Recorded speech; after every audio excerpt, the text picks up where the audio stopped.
Today we are going to show you how to install the Eurowise lift on a Porsche 986. This is front and rear installation. I'm Justin, this is Husman Bros, and please subscribe for more great content like this. Let's get started. Rob, it's always good to be here in the Rob Cave. So what is the order of operations? What are we doing today to lift the front of this car? Yeah, it's really two steps or two phases. First, we're going to work on the front. So the front's fairly straightforward. There's just a few pieces that we have to move and remove. In other words, to get to the top of the strut. The strut mounts in under the frunk.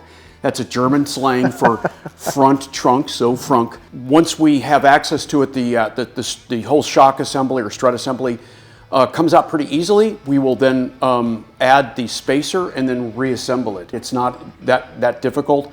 Later on, we'll do the rear. That's a different subject because it's a bit more involved. First, we're going to take the wheels off. We're going to get it a little higher in the air so we can determine what tools we need to get to it, and then we'll go from there. Excellent. And we'll put that tool list down below. I'm going to talk through the sequence of events of what we're going to remove so that we can get to the top of the strut.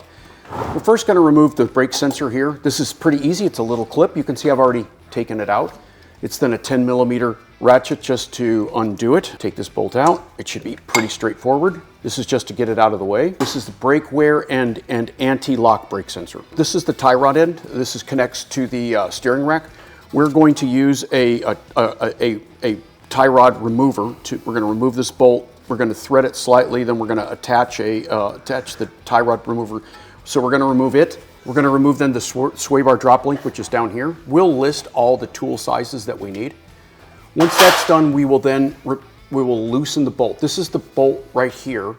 You can see it goes through. This keeps the strut in place, right? We're just going to loosen it. Then we're going to open the hood, remove the panel, and loosen these three bolts. At that point, the entire assembly will drop down. We'll be able to pivot it out a little bit, enough to be able to put the lift piece on top of it, and then it's reverse assembly. Should go pretty quickly. So we're just going to figure out what sizes we need for these bolts here, and we'll get cracking. This is one of those things where sometime we'll be able to use our impact wrench and remove this bolt directly.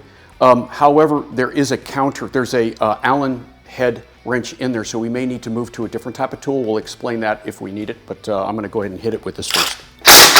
Okay, so this requires a 18mm wrench. You can use, I just used a basic 18mm wrench. You could use a deep socket if you want. As you can see, I left a little bit on the thread here. This will help us so that when we break the tie rod end loose, it doesn't go just like flying down and it stops. So that's why I left it like that. I call this a pickle fork or ball joint remover. So what this does is that's why I left part of the nut on here. Okay. So that as we loosen this, it will allow this thing to pop down. So this tightens. I see. So you're going to press that bolt. Yeah, I'm going to press that piece through right there.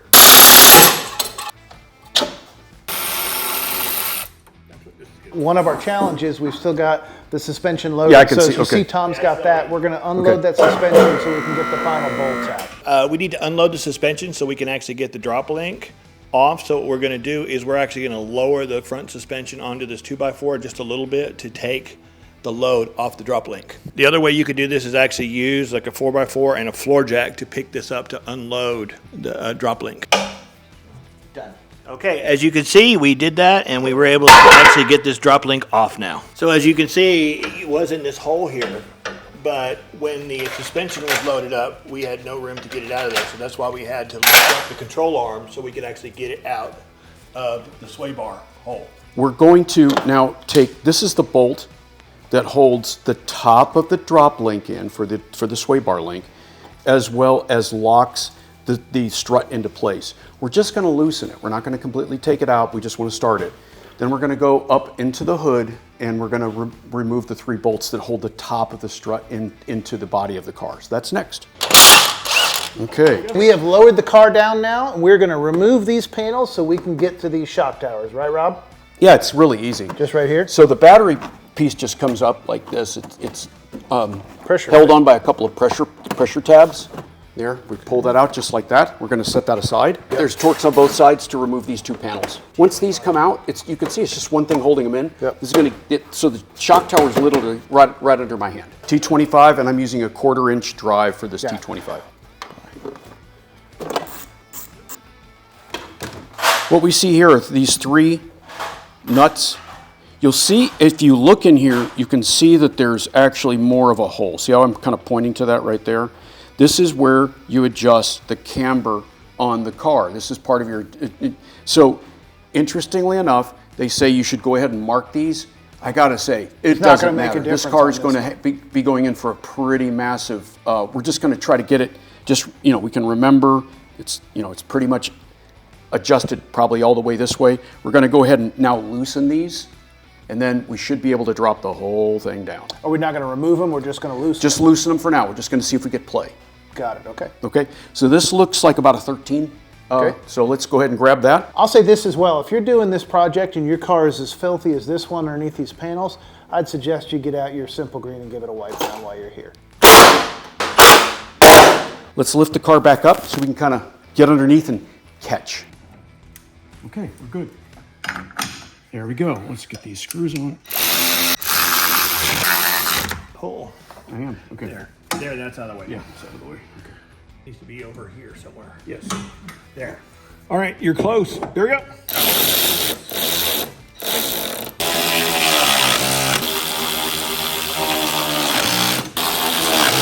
All right, so now the shock is back into the car. Right. It is just held in place right now, but we have attached this spacer to the top of the original shock tower.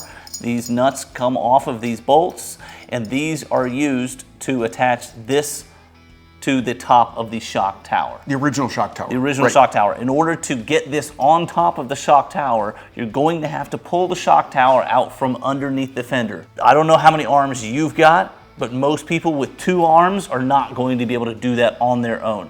So we had a couple of people, as you can see, prying it down to be able to pull the shock tower underneath the fender, place this on top of it, and get it secured to the top of the shock tower, and then fold it back underneath the shock tower to get it attached here. Before you get the shock tower in, as you're attaching this, remember you can rotate the top of that shock tower, which you need to do in the way you want it aligned so that you're not having to feel around in the dark. You want to align this to where it is facing the outboard side of the vehicle, and you want the arrows pointing forward and backward because it's going to go into the fender and be able to attach just like this underneath the body of the fender. So once you get it folded underneath there, you've got those attached there, then you will have 2 inches worth of lift. At that point, start shopping knobbies because you got a lifted vehicle. Absolutely. Rob, what are we doing now? So we're tightening the whole shock assembly up into the body.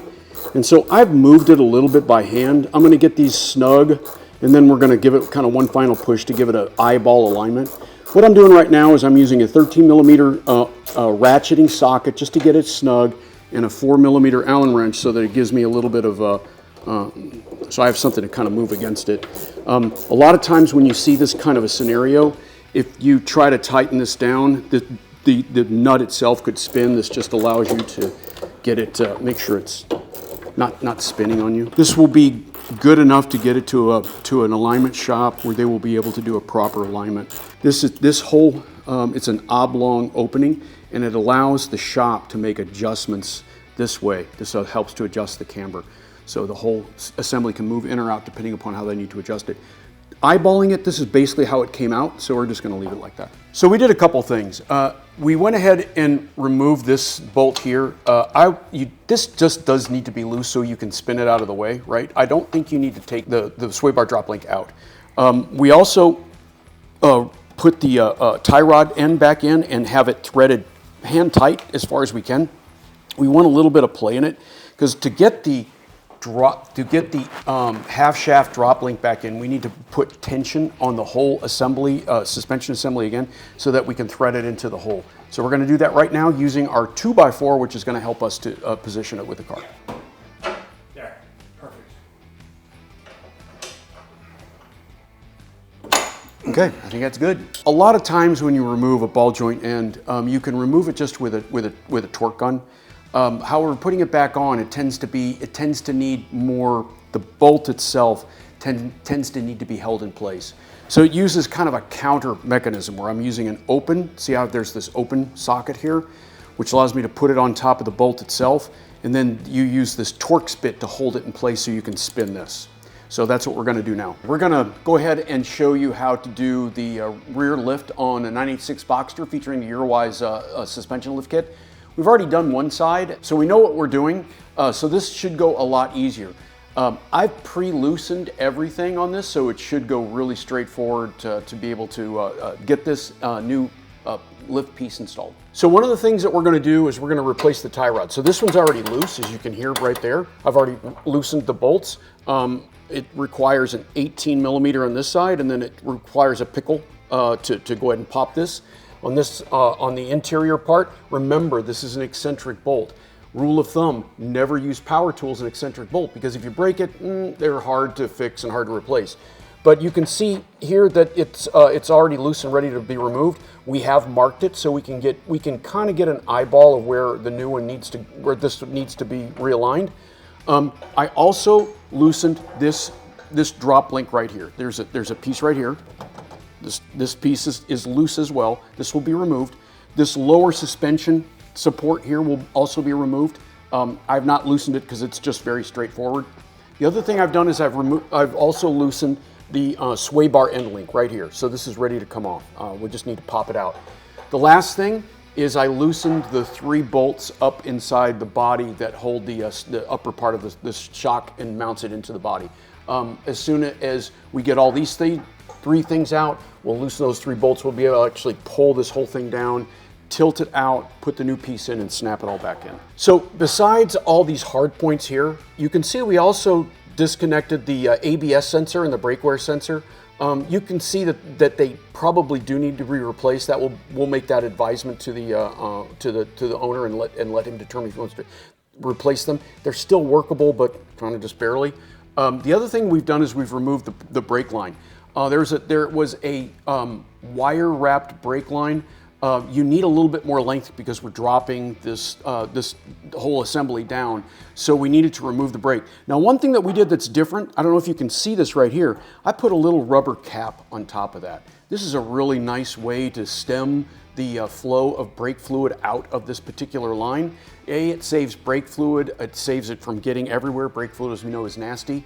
And when we put the new piece on, I'll just take that little rubber stopper out and install the new brake line. We'll show you how we do that. And then as a bonus, we're also going to bleed the brakes, because obviously we've removed quite a bit of the brake fluid. And obviously, second, the thing is we never want to have air in a brake system. So I've got a very good power bleeder.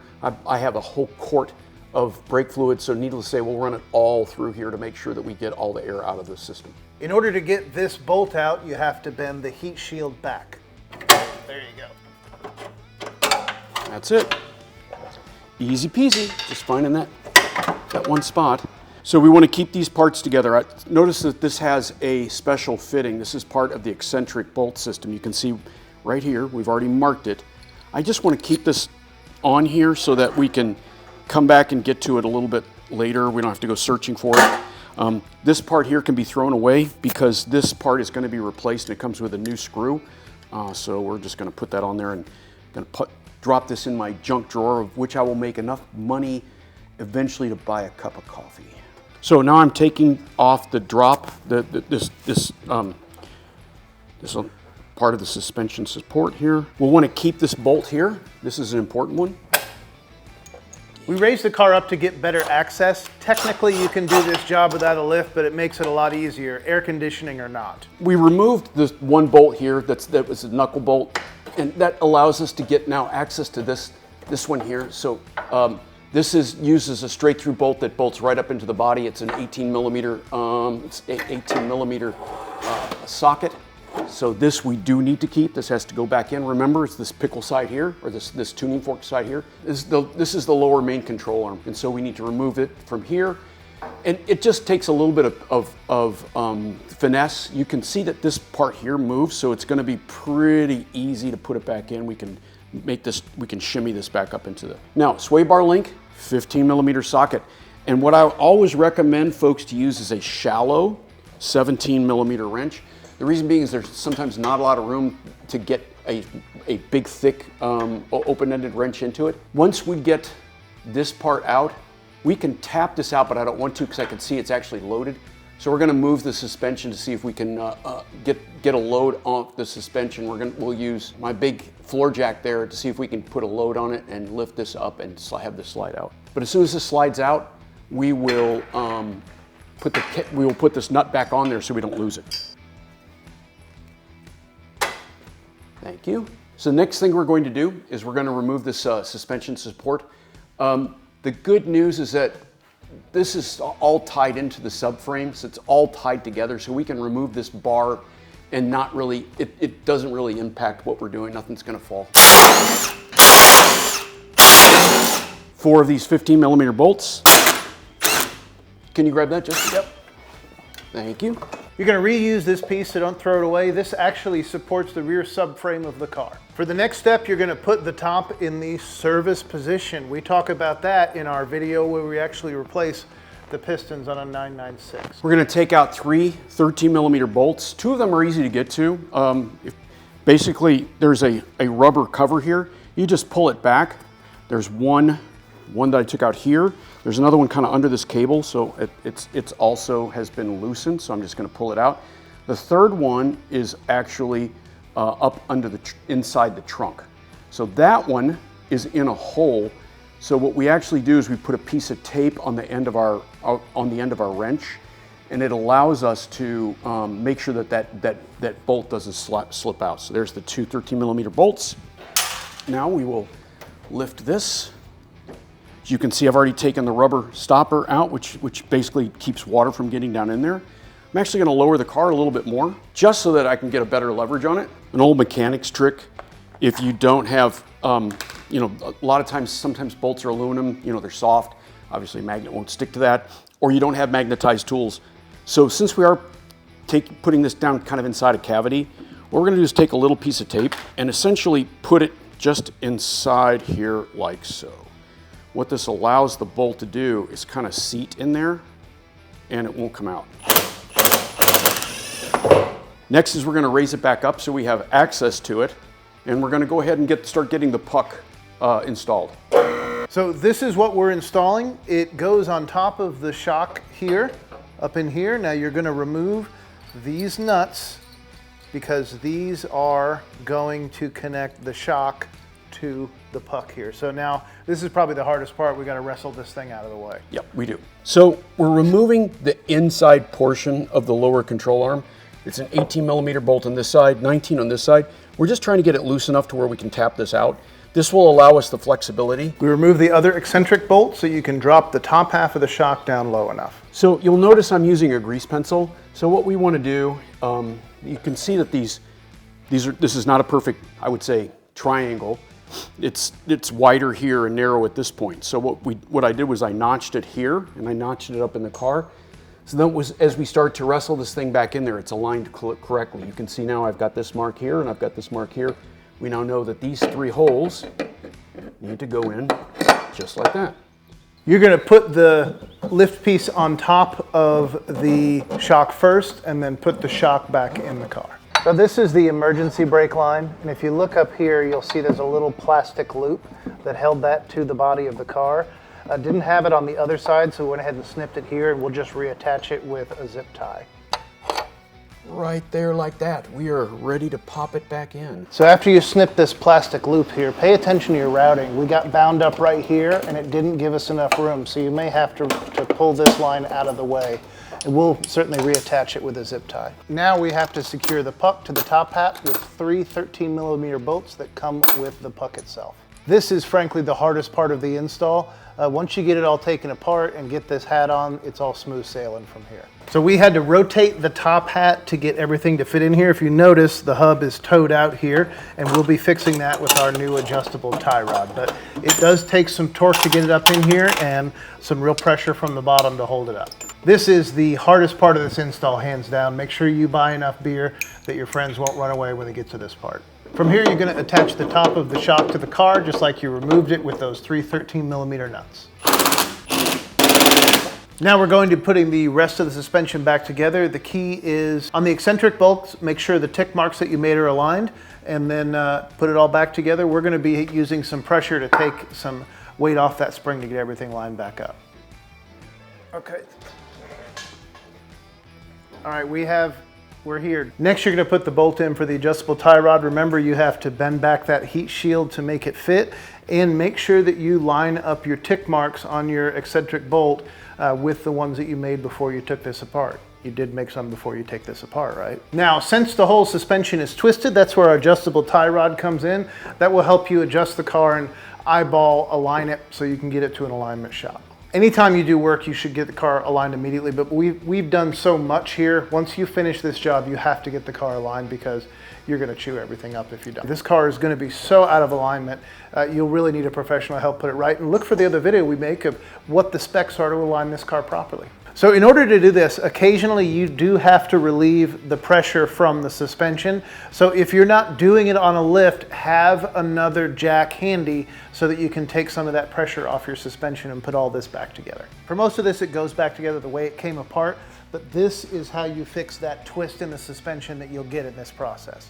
Your order of operations for reassembly. First, this piece, then this piece, then this, then your adjustable arm, then finally your subframe support, and last we will put the new brake line on and bleed. So we've got the brake lines on. Our last step is to bleed the system. We're gonna link to our brake bleeding video down below, say that 3 times fast, and then you'll see how to bleed it. It's the same for most cars. So we'll put it back together. Stay tuned, you'll see it on the ground in just a moment. So the rule of thumb is you start at the caliper furthest away from your tank, and that's when you start bleeding the brakes. Everything's back together. All 4 wheels are back on. The brakes have been bled. So now it's time for the moment of truth. We're gonna drop it down and take it for a drive and see what it's like.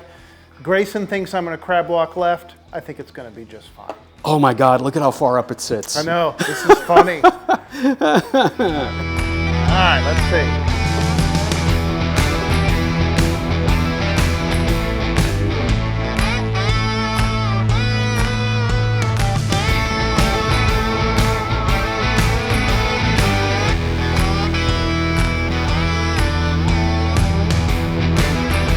All right, so we have lifted it. You've seen me drive it. It's actually only kind of squirrely sometimes. So stay tuned.